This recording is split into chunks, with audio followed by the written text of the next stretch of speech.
got me falling for you. Sidestep, day trip, pulling me both ways like a. Hi guys, so good afternoon. Ako na mag-isa dito sa bahay. Si ate ay nandun sa kaibigan niya ngayon. Pero Tuesday today, kakalabas niya lang sa school. Sumabay siya dun sa friend niya. Then ako lang mag-isa kasi si Papa and si Adi naman ay nasa school. Inaantay ni Papa si Adi. Hindi ako makapag-start agad-agad guys kasi nagkasakit naman ako. So may tissue ako sa side kasi grabe yung parang punong-puno ng sipon yung ulo ko, lagi na lang galon. Tapos dito na, sumasakit na naman yan. Connected na naman dito. Kaya meron ako ditong Picascent relaxing talaga. So, relaxant oil siya. Favorite ko to guys. Maliit yan pero sa tapang yan.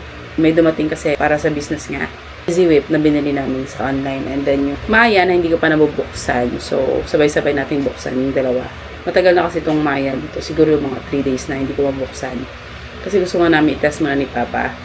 And dahil nga nagkasakit ako, hindi napupurnada yung mga dapat i-plano namin dalawa. Ayan, na-open natin to.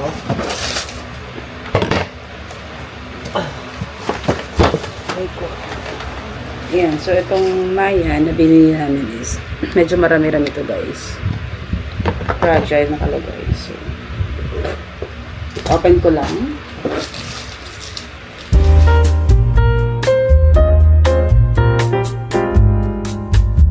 Guys, so 4 na piraso Maya. Yan, tigo 1 kilo siya. Bumili kami ng 5 pieces, 4 and then 5 pieces guys, diba? Ang ganda ng karton, kapal. So yung kakarating na ngayon.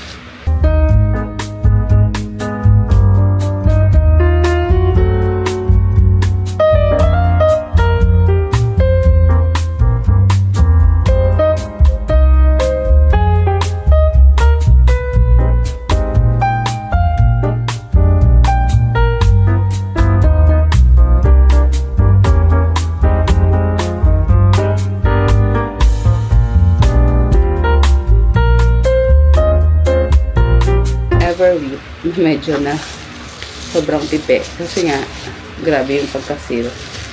Doon naman siya na pipe sa seal.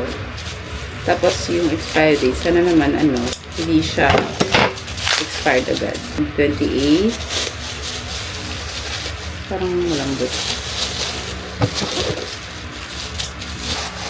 Ayos pa lang. Mubo siya. That's it guys. Yan guys, gumagawa na kami ng pancake. Ito muna sa bahay kasi may sakit ako. Kaya, practice muna tayo sa bahay.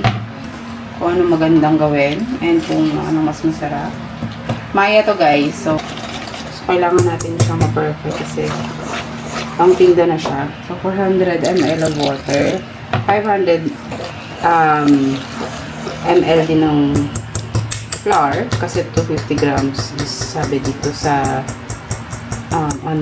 online lang kami nag-search. Nasa 500 ml yung 250 grams or 1/4 cup of flour. Yung lahat kasi ng mga gamit namin guys naiwan sa tindahan kaya ang gamit lang namin ngayon more on ito lang yung lalagyan ko. Dagdagan pa natin to kasi sayang din masyadong malapot. So ubusin ko na siya.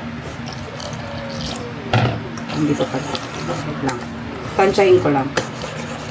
Kailangan natin mag-perfect kasi ito. Hanggat maaari kasi ito na yung magiging basis ko. Once na nagluto ako dun. Kasi hindi pwedeng uubusin ko yung isang pack ng Maya kasi baka parang pag pag wala masyadong customer, of course, nag-uumpisa pa lang, mahirap na mapanisan. So, ubusin ko na. Okay na to. Yan, ganyan lang dapat. Medyo basa nga. Watery nga siya pero sige. Ganyan Try yan. natin. Kasi yan yung magiging malutong pag ganyan ang texture. So, let's try na. Di ba gusto mo malutong? So, ito yung first na gawa ko. Okay na yung toast niya. Pero, sabi ni Papa, kailangan matakpan yung mga butas-butas kasi hindi ko siya natakpan kanina. So, nilagay ko lang siya dito sa may pitzel. Dito sa pitzel na to guys. Para mas matansya and mas maganda kasi nga itong ganitong klase ng sandok kailangan pa rin to. Pag natuto na ako, ito na lang gagamitin, hindi na kailangan magtansya. So 2 minutes left.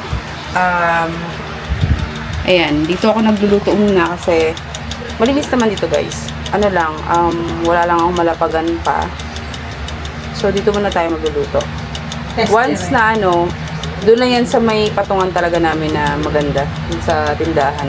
Linoleum lang kulang doon. Para mas maganda tignan. So, malapit na. Let's see, mabango na. 4 minutes 4 minutes to. Mas maganda to toasted. Toasted siya. Ito yung hanap ko. Tapos may maglalagay na tayo ng cream cheese. Whipped cream. Yan. Magte-test talaga tayo yan. Noong nakaraan test kami ni Papa, pero yung third class guys, hindi talaga siya okay pang pancake. So yan, maya na tayo ngayon. And bibili na kami every time na malapit nang maubos. Kailangan makabili na agad-agad.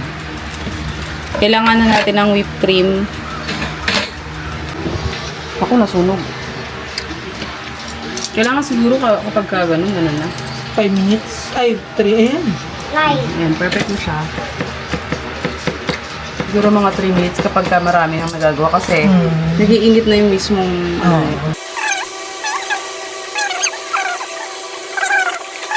Kasi tatinigman na namin. Ito yung ginawa ni Papa ng bata with honey. Ito guys, magtitinda rin kami ng ganito. Ito yung mas mura.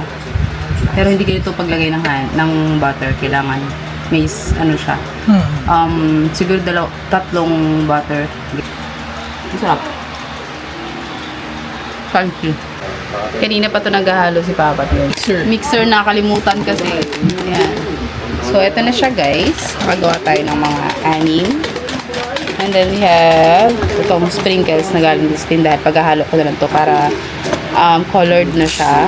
Colorful para sa bata. And then may marshmallow. Kasama na rin yan sa aming menu. Then si Adi, gusto niya tikman. Gusto niya tikman ng bunso, di ba? Gusto mo may sprinkles? Yeah. Ano gusto mo? Strawberry, chocolate, or caramel? Ito yung mga flavorings natin guys. So yeah. Let's see. Yung strawberry with marshmallow and sprinkles. Okay, let's try. Guys. Tinry ko na.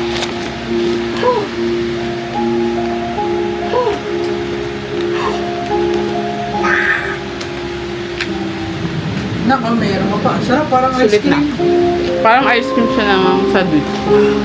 Sa sandwich. May naman sandwich dyan. Sandwich ang tawag dyan sa waffle. Yan, ginawa ko na dun sa lagay namin. Masyado malaki pero pwede na.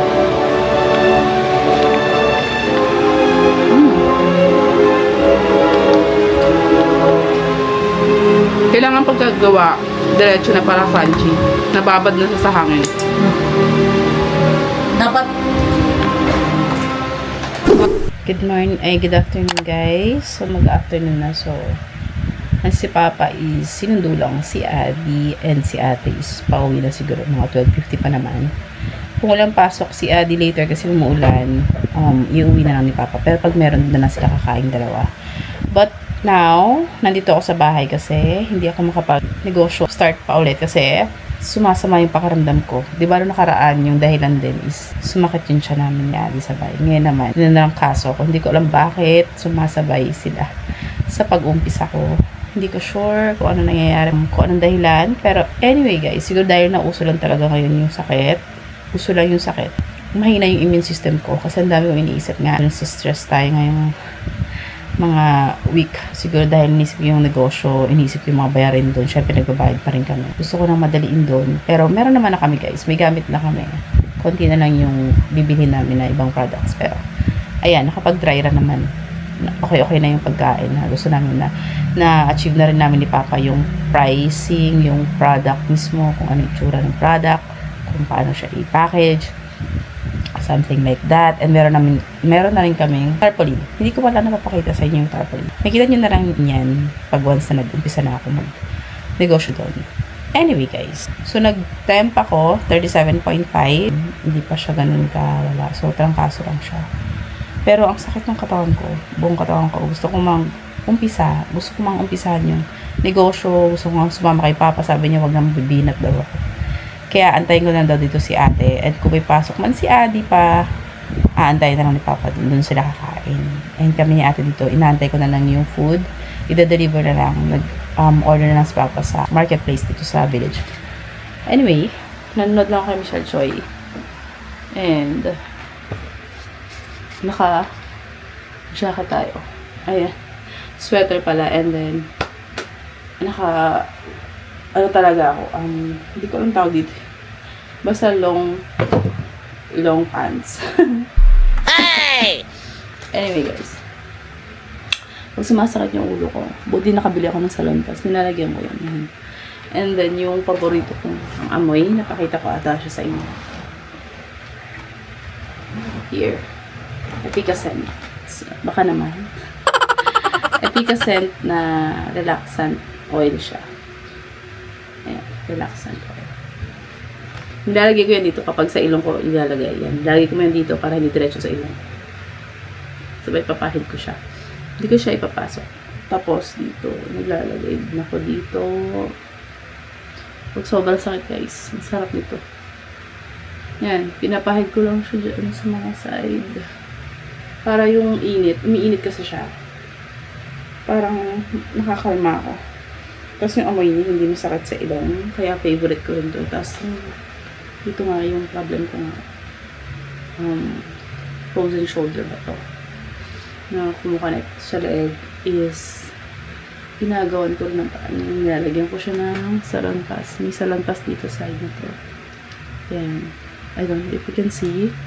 Yan, naglagay na rin ako ng salanpas dyan. Para, at saka dito. Yun na mamagang ugat dyan. Parang naipit na ugat. Ginagawa ko babango guys. Pero ang tagal nito maubos. Medyo mahal lang siya. Pero okay na. Sa Watsons ko nabili yan. Pag gusto ninyo. Try nyo. Try nyo din. Kung gusto nyo lang. Bango niya. Amoy mint. And that's it. Ay nga pala, pakita ko lang sa inyo yung food namin ni Papa kanina pagkagising. Alas 10 na kami na bumaba kasi maulan nga kanina. Tapos pahinga rin kami dalawa. Ito, bigay ni Mama. Ito yung nasa loob guys. Hindi ko alam tawag pero nakalagay dito. Galing kasi sa Quezon Province yung mama ni Papa Alvin. Masaw. Ayan. Tapos ito, malagkit din siya na ube. Na parang merong mga crispy something sa loob. Di ko alam kung ano yun ba. Parang nyug siya. Tapos ito naman, tingin ko, hindi ko pa na-try. Ayan. Tingin ko ito is bigas naman. Malagkit. Is ube. And then, ito ang hindi ko alam yung tawag. Comment down below din kung alam mo yun. Pero sa Quezon Province kasi yung province ng mama ng asawa ko. So, ayan, galing yan doon. Na-miss na nga di Papa yung mga ganyang food doon. Na-miss na daw yung probinsya. Pero, hindi talaga siya doon pinanganak. Dito siya sa Maynila. Kasi yung papa naman niya is taga Maynila. Anyway, guys. Background. Nubo ko. Hindi ko kailangan sabihin lahat ng background ng asawa. Nanonood lang ako kay Michelle Choi. Wala akong makausap. Sobrang, ayan, random lang. Gusto ko lang i-vlog na kumbaga para makita ko din sa mga previous vlogs ko kung ano ba nangyari, bakit hindi ako nag-umpisa agad, ano yung mga dahilan, kasi makakalimutin din ako kaya binablog ko lahat. And gusto ko rin makita ng mga anak ko paglaki nila yung mga videos nila nung bata sila. Nakakatuwa nga kasi ang dami ko ng vlogs pala na baby pa si Adi, si ate naman wala pang 5 years old ba si ate. Oo, 5 years old si ate nung nag-start ako mag-vlog. Dapat nga matagal na kaso lang nahihiya ako mag-vlog dati. And yun nga, hanggang sa nagkaroon ako ng cellphone lang nga dati guys, tapos nagkaroon ako ng Sony, binala ko ni Papa ng Sony camera, and this one, yung DJI, kasi gusto niya nga na nagba-vlog din ako. Parang natutuwa rin si Papa kapag nakikita niya nagba-vlog ako. Kasi syempre memories din guys. So yun lang, nakwento ko lang. Malulubat na pala to. To-charge ko na lang kayo later. Bye! Good morning guys! So, I just want to update you. Wait lang ha. Today's vlog, gusto ko lang ipakita sa inyo guys yung aking update ng buhok natin guys. So, makikita ninyo. Ayan, medyo Dati guys, mas malaki na yan. Medyo kita na yung scalp dito banda. Ngayon, mas okay na siya. And nakita ko, parang may tumutubo ulit na hair. Dito, mga baby hair. Ayan. Mas okay na siya. Dati kitang-kita na yung yung noo ko dyan. Parang wala na talaga siyang hair na lumalabas. Ngayon, meron na.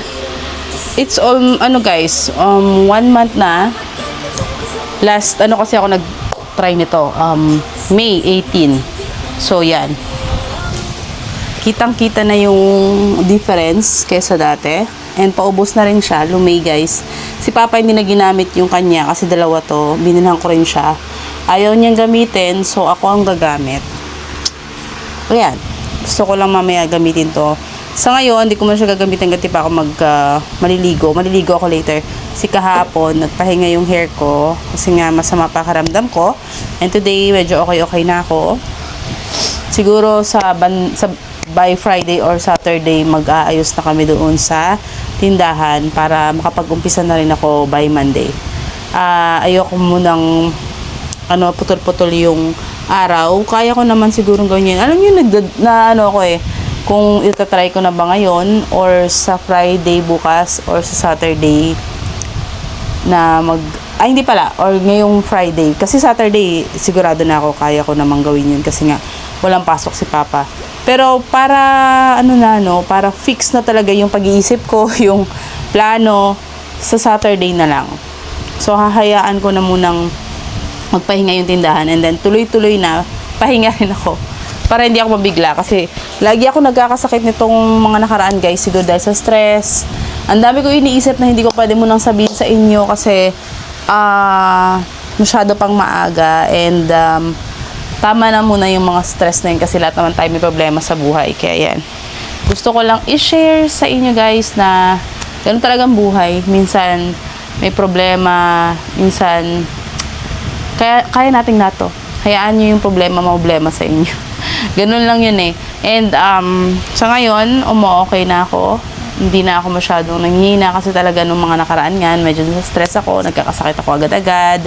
Ngayon, okay na ako. So, go na tayo for the gold. Kasi gusto ko na rin syempre maumpisa na ulit yung panibagong business namin ni Papa na hindi na siya bakery, ekis na doon. Hindi na rin milk tea dahil mga bata doon, ayoko magkasakit ang mga bata. So, doon tayo sa healthy na side, guys. And pancake, yan. Belgian waffle. Gusto ko i-try talaga yung parang nasa Korea lang yung style. Pero simple lang yung tindahan mo na, guys. Ayoko muna siyang i-set up na bongga kasi wala pa naman tayong budget for that. Uunahin natin is kita, of course, and then mag-ipon. Magbayad muna ng mga bills and dun sa rent, 'di ba? So, unahin natin yung mga ganun bago yung mga paggawa-gawa ng mga papagandahin agad yung store kasi wala pa naman agad-agad na hindi pa bumabalik yung ROI natin. So, kailangan nating mag-isip muna ng kung saan talaga dapat yung uunahin and kung ano dapat yung importante. Ayan. So, yun lang. I'm just sharing my thoughts. And that's it. Mamaya ako na magsusundo kay Adi. Ako na may meeting din kasi kami. Parents, later. So, 2:30 to 3 o'clock ata. Or 3 o'clock yung start. Kasi ang bata, 2:30 yung out. Siguro hanggang 3 o'clock kami. 2:30 to 3. Ayan. Kasi may meeting daw for the parents kung ano yung mga bagong mga policy sa school. So, kailangan nating mag-attend. Buti na lang umukay na ako kasi si Papa, busy later. Meron siyang mga meeting. Puyat siya kahapon. Di siya natutulog. Di ko alam bakit. So, ang tulog niya is nasa 5. Kasi nga, siya na nag-asikaso kay ate. Sabi niya, hayaan na matulog ka na lang. Ako nang bahala mo na kay ate, Jillian. Ikaw na bahala kay Adi. Yun, wala akong choice. Kasi wala siyang tulog eh. So, that's it. Later naman, sa school, afternoon school, siguro magbablog ako. Once na babalik kami doon sa tindahan, ipapakita ko na lang din sa inyo yung mga nangyayari doon sa tindahan. That's it. Me both ways like a cyclone. I think it might happen